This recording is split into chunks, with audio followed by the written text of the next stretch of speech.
What's up, everybody, and welcome to our C tutorial. And your host is Marex, the coder. So now we are moving to a part where we create a file, which we're going to use the methods that we define inside that file in our program. Before we just included stuff, we just set up the coding environment without actually explaining the concepts. And in this tutorial, we're going to start breaking down the syntax. Um, just one thing to advise, or one thing to keep note of, is that I'm not covering every single thing, which means that you should be doing your own reading on the side if you truly want to master C++. I'm just introducing you to concepts, and then whether you want to fully master the concept or not, or whether let's just say that the level that you want to be at in terms of C++ depends on the effort that you're putting on the side. You get to have the tutorial on Tuesday, and then you have the whole week until the other Tuesday to get the new content. So basically, it depends on whether during that time are you using it, investing it in learning and learning. There's lots and lots of learning, and it's not just my channel that you can learn from. I mean, if there's something you're learning, something that you want to do, or you want to look up at some concepts which I haven't covered, you can look up other concepts from other YouTubers. There's lots and lots of videos online, but then depending on the explanation, you might find that the other explanation is not really in your level, is not in a way that you can understand. So you have to look for the one that is helping you understand. And I did advise that you use Directive course, which is one of the best site ever for beginners. So yeah, without any further ado, let's get started. So in this tutorial, we're going to be discussing about header files, right? So the files that we're going to be including is a file with defined methods, and we're going to do that, right? But then now, let's first do what we call exploring the questions, right? So one might have a question: what is a header file? I mean, you might even get a quizzes to define a header. What is a header file, and they give you multiple choices or multiple answers, or they might just give you a question that, okay, cool, define, or according to your understanding, how would you define a header file, right?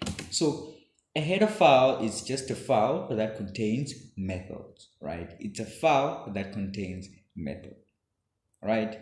And then the way you name this file, which is a question that one might also have, as to how do we actually name a header file. So you give it a name, and then you give it an extension .h, right? That's how you name your header file. The question comes as to, okay, cool, so if I'm naming a file like this, what kind of syntax am I going to use inside that file?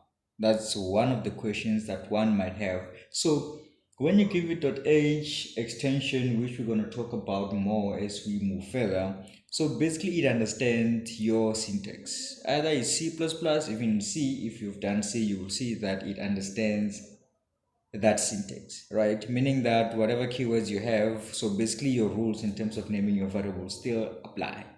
You cannot name your function after or with the same name as the keyword, right? Just like with the variable. So you cannot do that. So you will get to see all these. And one of the things that, or one of the advantages of using a header file, is that a header file allows you to manage a big project and break it down into small units that are easy to manage. Cool. Now, how do we include our header file in our program, right? And do forgive me for using C there. It's supposed to be C++. I'm just using the same slides as I used for C, since the concepts are the same, and the only thing that differs is just the languages. So this is for C++, but then if you've already seen the one for C, then it's more or less the same thing. So yeah. So the syntax, right? This is just gonna be hash include name.h, right? That's your header file, and that's the name of that header file, and then you just encode it in double quotes, right? And then you have the keyword include, and we haven't actually discussed as to what include is, right?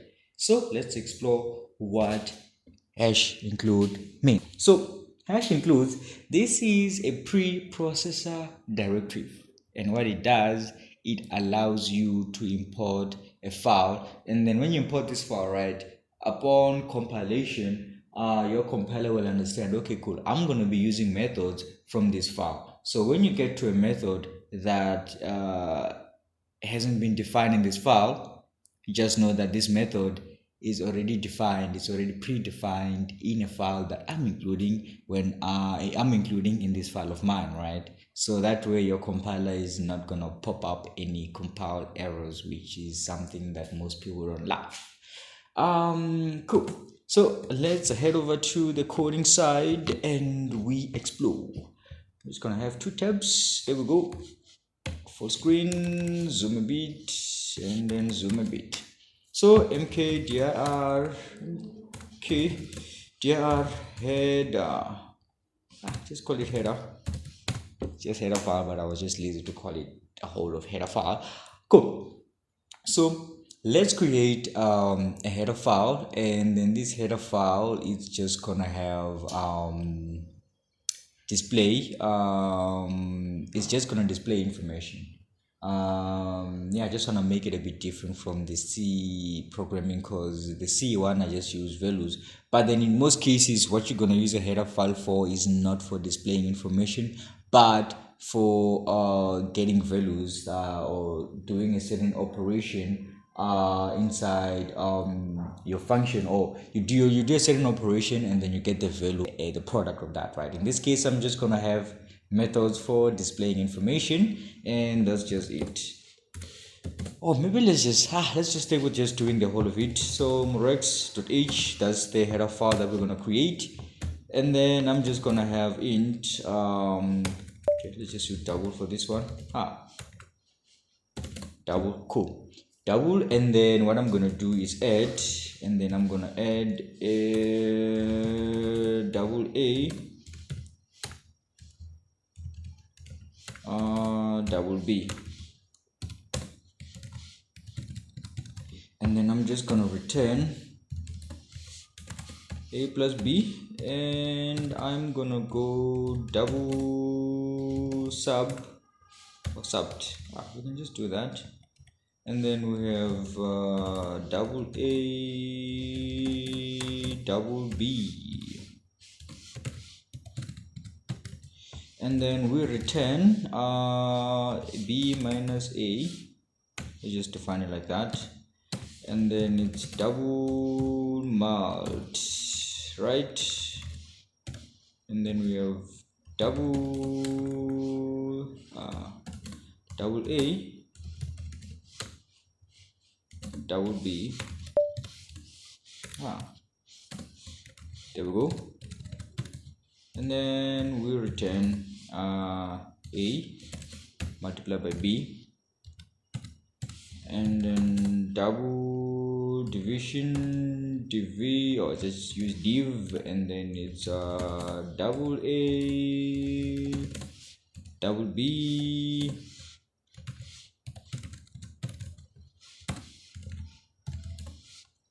then that's b divided by a, and that's it. That's basically what you want, right? That's what you created, and this is your file, right? And then let's create our main file. So we have to move to header, and then it's vim main.cpp. Cool. Hash include, this we already know. Okay, now you know.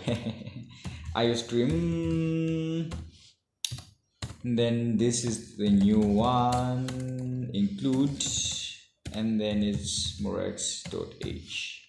Cool.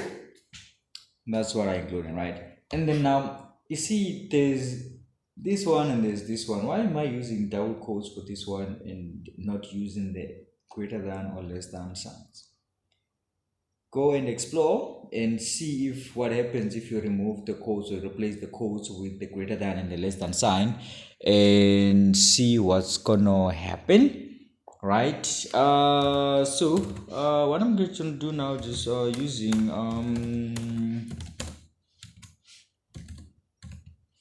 namespace std. Cool. And then you have a main method. Cool. And then once we're gonna have there, we're just gonna have so we are having a module that does mathematical operations. We can also have a module that compares values. Instead of comparing in your program, you compare separately. So you see what header files do for you. They get to work in handy for you. You can even create a header file that gets the maximum number, regardless of how many numbers you have, in it returns the maximum. Maybe you have 5 numbers, maybe in a list, or you just provide 5 numbers from the user, and then you want to see or you want to print out the greatest number, the highest number, right? You can just do that. You can do a lot with files. In this case, what I'm gonna do, I'm just gonna have int a. I'm just gonna assign it 60. Then I have int b, and then I'm just gonna assign it 100. Oh, let's use double, man, because we're already using double there. Double, there we go. And then we're gonna have double sum. We're gonna have double multiple difference. We're gonna have double product, just say product, and double quotient, and there we go. And then what we're gonna do is just start calling the functions, and then we have sum.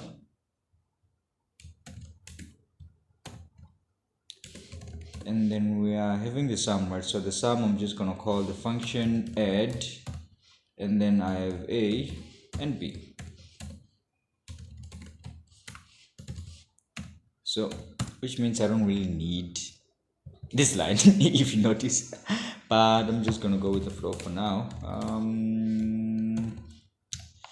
And then it's diff, and then there we go, subbed, I think. We're just gonna check it now. And then we end line, and then we're gonna have product, and then we see we're starting messing up our syntax already, right? But then it's a good thing I have a quick eye. I have sharp eyes when it comes to coding, because I've been seeing a lot of errors and all that. So you get to get used to it, and my productivity due to Vim gets to help me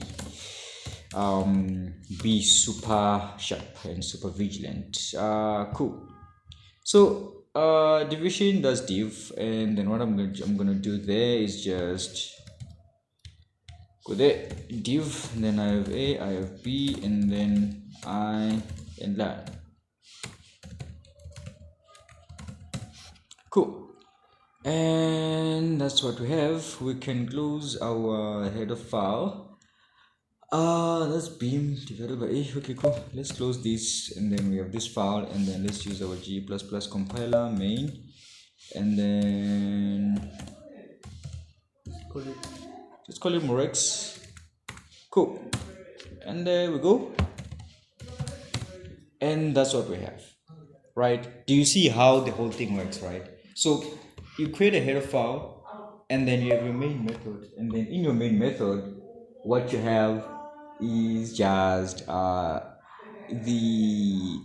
statements doing the operations that you want, but then you don't really define those inside your file. So it makes your file nice and simple. So if you have a program that does a lot of things, it's always easier and it's much better and effective to do it in files. And it also helps in terms of when you're working in a team, because if you're working in a team, There's a person that is going to be focusing on a certain function or a certain feature of your big program. The other person is going to be working on a different file as well. Just like with creating a website, it's the same thing, right? We're going to talk about that when we do HTML and JavaScript. I'm going to also add CSS very soon. So basically what's happening there is that you have a website, right? And then you have different pages, right? So one person might work on a different page, the other person work on a different page, and that makes it easy instead of just having one page, right? So it makes it easy when you work with multiple files, because right now if you check, if you have your edition and then you have a logic error, then you know where to fix, or you know what's causing that error. Because for instance, if the function is so if you have a function that accepts two parameters and then you're subtracting the second parameter from the first parameter, that means that in your program or the main program you have swapped the order. But we'll talk about that in the next tutorials. I hope you guys did enjoy, and I hope I wasn't that fast, but of course you can revisit or replay the video until you fully understand. And I will see you guys in the next tutorial. Do enjoy the rest of the week, and the one friendly advice is that never stop coding. It gets overwhelming, that's true, but that's the part of the process. You're not gonna have it easy all the way. You're gonna go through failing, and you're gonna go through frustration. You're gonna be hitting the wall and think that this is really not for you, this might not be for you. It's tough. Coding is not that easy, but then if you are determined and you have the will, you can make it, and you can become the coder that you want to become, or the developer that you want to become. But that's it for me, guys, and I will see you guys in the next tutorial. Just as I've said, just that I say this because I see a lot of people, they start coding, they start being energetic, right? Coding, and then when things gets tough, they start questioning their skills. They start questioning as to whether are they really in the right field or not. Don't be a victim of that. Okay? But yeah, that's it for me, guys, and I will see you guys.